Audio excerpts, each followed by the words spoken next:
सो hi everyone, इस video में मैं एक क्वेश्चन लेके आया हूँ जो कि यहाँ बोर्ड पे लिखा हुआ है। आप देखते हैं क्वेश्चन को।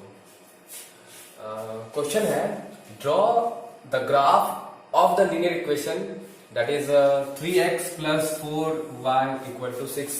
अगर आपको ये नहीं दिख रहा हो तो मैं फिर से यहाँ लिख दूँ 3x plus 4y equal to 6।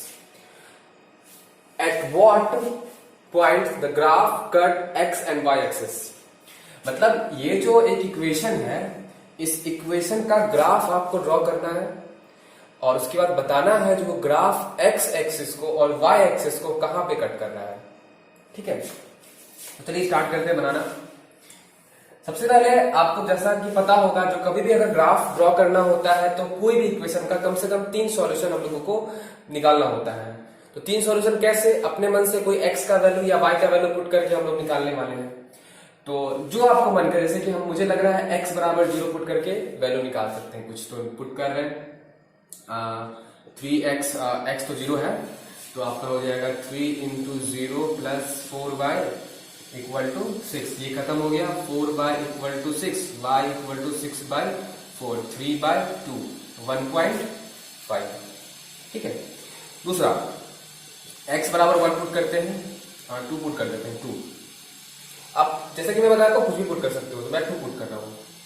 सो क्या होगा 4y, एक्चुअली 2 पुट करोगे तो हो जाएगा 3 into 2 plus 4y equal to 6। ये देखो 6 हो जाएगा, 3 2 जा 6, 6 को उधर ले जाएंगे तो 6 माइनस 6 कैंसिल हो जाएगा।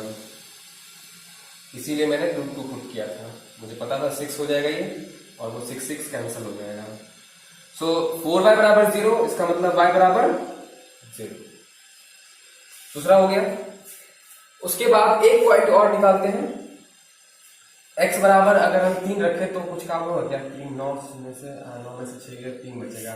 अगर 3 रखे तो नहीं, 4 रखे तो 12, 12 में से 12, 4 रखते हैं। x बराबर 4, तो x बराबर 4 रखने से क्या मिला आपको? देखो तो 3 4 जा plus 4 into y equal to 6। ये 12 हो जाएगा, उस तरफ जाएगा तो माइनस 6 हो जाएगा ना। सो 4y इक्वल टू 6 माइनस 12, ये माइनस 6 4y। और जैसा कि y बराबर आपको क्या होगा, जैसे कि यही सेम टू सेम है, तो ये आपका माइनस 1.5 आएगा। ठीक है, तो हमने 3 वैल्यू निकाला। तीनों वैल्यू को अगर आप एक जगह रखना चाहो तो एक बॉक्स बना के एक जगह रख लो, तो बाद में आसान होगा आपके लिए। x एंड y, पहले केस में आप x 0 लिए थे तो y क्या मिला था आपको? 1.5।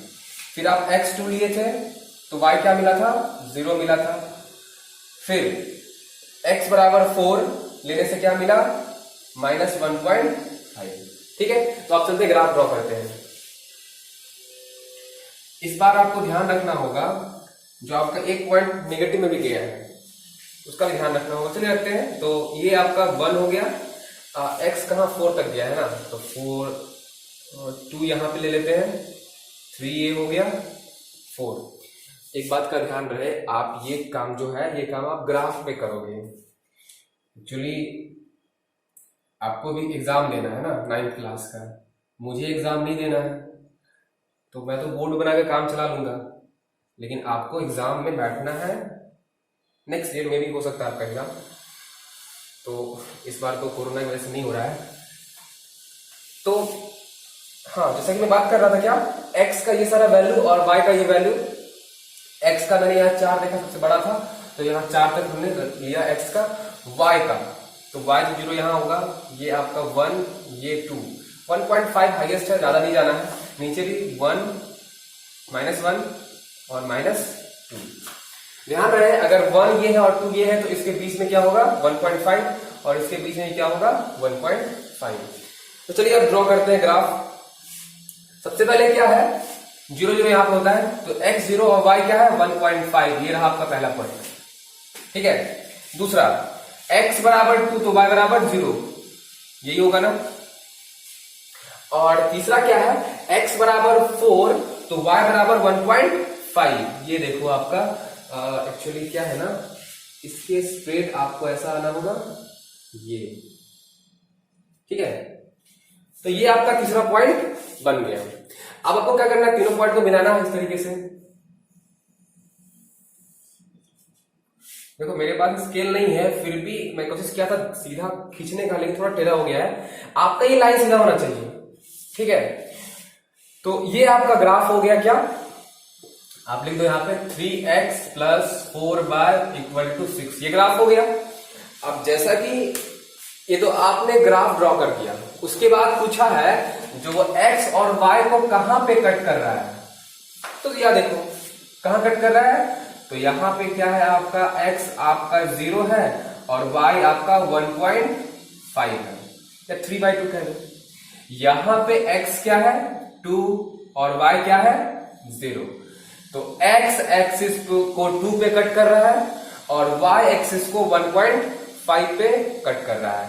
तो एक आंसर इसका क्या होगा, ग्राफ आप ड्रॉ कर दोगे ऑब्वियसली इन ग्राफ पेपर, और उसके बाद बता दोगे जो x एक्सिस को 20 पे कट किया है और y एक्सिस को 0.15 पे कट किया है। तो ये था इसका आंसर, आपको समझ में आ गया होगा I hope. So thank you for watching.